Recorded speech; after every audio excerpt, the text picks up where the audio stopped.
Bismillahirrahmanirrahim. Assalamualaikum dan salam sejahtera saya ucapkan kepada semua viewers pedagangjawa.com. Okey, untuk video kali ini saya akan terangkan berkenaan dengan rasio-rasio penting dalam unit amanah.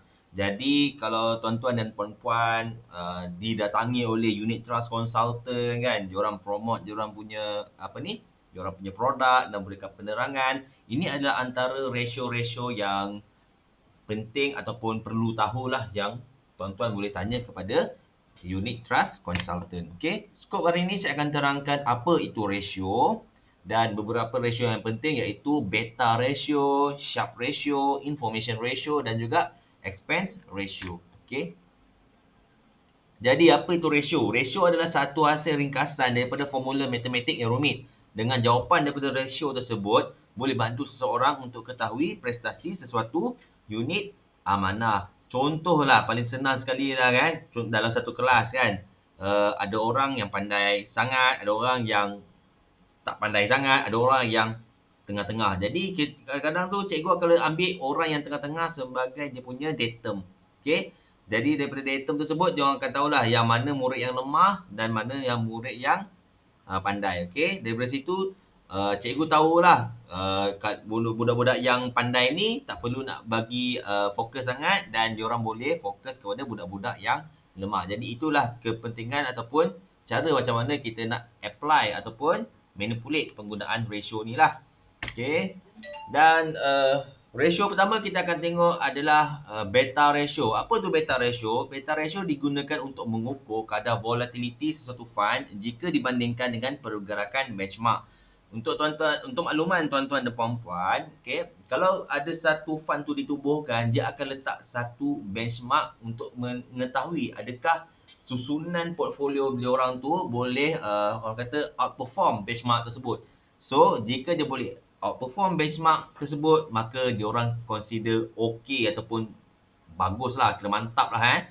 Okey, cara guna dia, beta ratio ni, kalau bacaan dia lebih daripada satu, kita tahu dah, dia adalah high volatile. Maknanya, pergerakan benchmark tu sikit je, tapi dia punya pergerakan fund akan lebih besar berbanding daripada pergerakan benchmark. Kalau kurang daripada satu, maknanya low volatile. Okey. Benchmark dah bergerak banyak tapi fund kita masih bergerak sedikit sahaja. Contoh benchmark gerak 10, fund kita cuma bergerak 5, 6, begitu. Okey, kalau bacaan adalah satu, maknanya dia punya volatility tu sama dengan benchmark lah. Kalau benchmark bergerak 10, kita punya fund pun akan bergerak 10.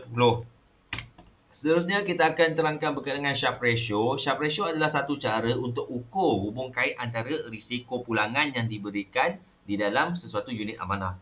Okey, semakin tinggi Sharpe ratio, maka semakin tinggilah pulangan yang diterima, tapi kita kena ingat semakin tinggi juga risiko yang diambil. Okey. Cara guna Sharpe ratio ni adalah, okey, kalau dia negatif Sharpe ratio, maknanya tak ada risk langsung. Okey, pelaburan tu tak ada risk. Contoh pelaburan yang tak ada risk adalah macam fixed deposit, okey, ataupun bond dan juga sukuk. Okey. Seterusnya adalah bacaan 0 hingga 0.3, kita akan consider dia sebagai conservative mode lah. Maknanya untung dia sikit-sikit je kan, macam pelaburan pelaburan unit trust yang bersifat konservatif, yang mana diorang banyak melabur ke dalam money market dan juga sukuk ataupun bond. Okey, seterusnya adalah moderate. Kalau moderate ni 0.5 sehingga 1 bacaan dia. Kalau daripada sini kita tahulah, okey, berkemungkinan produk yang dibangunkan tu adalah bersifat balance lah. Ada sukuk, ada equity dan mungkin ada lagi aset-aset yang lain. Okey, sekiranya lebih daripada 1, maknanya kita tahu fund tersebut adalah bersifat agresif dan kita mungkin mendapat keuntungan yang lebih tinggi, tapi risiko yang kita bakal terima juga akan lebih tinggi. Okey, sebagai contoh, fund-fund yang melabur di luar-luar negara seperti US stock market, yang mana diorang punya volume transaksi dan liquidation yang sangat tinggi, menyebabkan Sharpe ratio biasanya lebih daripada 1. Okey. Next, kita akan tengok information ratio digunakan untuk mengukur prestasi unit amanah tersebut jika dibandingkan dengan benchmark. Macam saya beritahu, setiap fund mesti ada benchmark dia untuk kita ukur sama ada fund tu bagus ataupun tidak. Okey. cara guna dia, sekiranya bacaan information ratio tu adalah antara 0.61 sehingga 1, maknanya fund tu bagus. Bukan bagus, memang superb gila lah. Okay, kalau bacaan dia 0.4 sehingga 1, kira okey. Tapi kalau di bawah 0.4, maknanya kita kena berhati-hati. Okay, sebab biasanya kalau bawah 0.4 ni maknanya dia fund tu fuck up lah. Dia tak boleh hit benchmark. Kalau tak boleh hit benchmark, buat apa kita nak labur dalam fund tu, betul tak? Baik kita labur kat dalam fund benchmark tersebut. Okay, dan seterusnya adalah expense ratio. Expense ratio digunakan untuk mengira berapa banyakkah kos yang digunakan bagi mentadbir sesuatu unit amanah tersebut. Okay, cara gunakan dia adalah biasanya penggunaan yang optimum adalah 0.5 hingga 0.75%.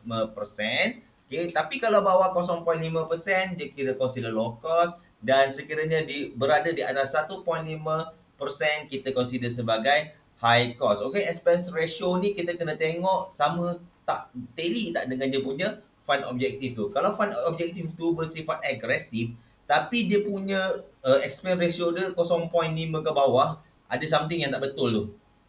Dia ada sesuatu yang tak betul yang terjadi kat dalam fund tersebut. Biasanya kalau dia agresif, mesti dia punya expense ratio dia tinggi sebab dia banyak orang kata tu keluar masuk. Alright? Okey, dan lepas ni saya akan tunjukkan sedikit satu fund fact sheet daripada unit trust. Jadi kita dapat tengoklah aplikasi sebenar ratio-ratio ni lah dekat dalam unit amanah. Okey, untuk makluman tuan-tuan dan puan-puan, ratio ni semua ada sebagai guidance sahaja, yang mana dia punya angka ni boleh berubah bila-bila masa sahaja. Contohnya, tuan-tuan dan puan-puan tengok information ratio. Mungkin waktu tu 0.4. Kita tengok, 0.4 ni tak bagus ni. Tiba-tiba lepas 3-4 bulan dia dah naik jadi 0.61. Alright? Okay. Ini saya buka satu contoh fund fact sheet, iaitu daripada satu unit amanah daripada principal, iaitu Islamic Small Cap Opportunity Fund. Kita tengok objektif dia. Objektif dia adalah untuk to seek medium to long term growth in capital by investing principally in emerging company listed on Bursa Security and must be in Syariah principle. Maknanya dia akan semua fund-fund ni akan dilaburkan ke dalam saham-saham di Bursa Malaysia yang patuh Syariah dan jenis small cap. Which is kalau small cap ni, kalau tak seingat saya, dia punya market cap dia bawah 50 juta kot. Tapi kalau salah, saya minta maaf Okay. So kita akan tengok ini adalah fund risk statistik dia. Yang kat sinilah yang kita akan selalu tengok. Okay, kita tengok dia. Beta dia 0.7, iaitu bawah 1. Maknanya dia adalah less volatile berbanding daripada benchmark. Okay. Information ratio dia adalah negatif 0.14. Kita tengok balik. Okey, kalau dia di bawah daripada 0.4, kita memang dia ada satu orang kata ni, kita perlu ambil langkah yang berhati-hatilah, which is fund ni belum lagi tunjukkan dia punya potensi. Okey, Sharpe ratio adalah 0.44. Kita tengok dia punya ni. 0.44, which is dia mengambil langkah konservatif. Okey. Jadi kesimpulannya yang dapat saya cakap sekarang adalah berkemungkinan sebabkan market sekarang banyak merudum. So fund manager tak boleh nak terlalu agresif sangat. Alright? Okay, dia terpaksa ambil langkah yang berhati-hati, dia orang terpaksa hold fund dalam bentuk cash dan sebagainya, dan menunggu masa yang baik untuk market kembali recover. Okay? Jadi saya harap sedikit penerangan ini dapat bantu tuan-tuan dan puan-puan untuk memilih mana-mana unit amanah yang disarankan ataupun yang dipromosikan oleh mana-mana unit trust consultant. Okey, itu saja video kali ini daripada saya. Terima kasih. Jumpa lagi untuk video akan datang. Assalamualaikum dan salam sejahtera.